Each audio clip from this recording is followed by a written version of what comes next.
ఇప్పటివరకు మనం గాయత్రి రామాయణంలోని 22 శ్లోకాలని చెప్పుకున్నాం కదా. ఇప్పుడు 23వ శ్లోకాన్ని చెప్పుకుంటున్నాం. ఇదే చివరి శ్లోకం. దీని తర్వాత వచ్చే శ్లోకం దీని వలన, ఇది చదవటం వలన వచ్చే ఫలితం అన్నమాట. ఇప్పుడు మనం 23వ శ్లోకాన్ని చెప్పుకునే ప్రయత్నం చేద్దాం. యామేవ రాత్రిం శత్రుఘ్నః పర్ణశాలాం సమావిశతు తామేవ రాత్రిం సీతాపి ప్రసూతా దారకద్వయం.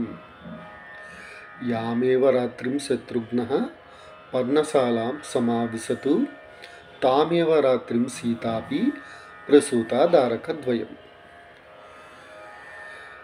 యాం ఏవ రాత్రిం, ఏ రాత్రిలో, శత్రుఘ్నః శత్రుఘ్నుడు, పర్ణశాలాం ఆకులతో చేసిన గుడిసెలోకి,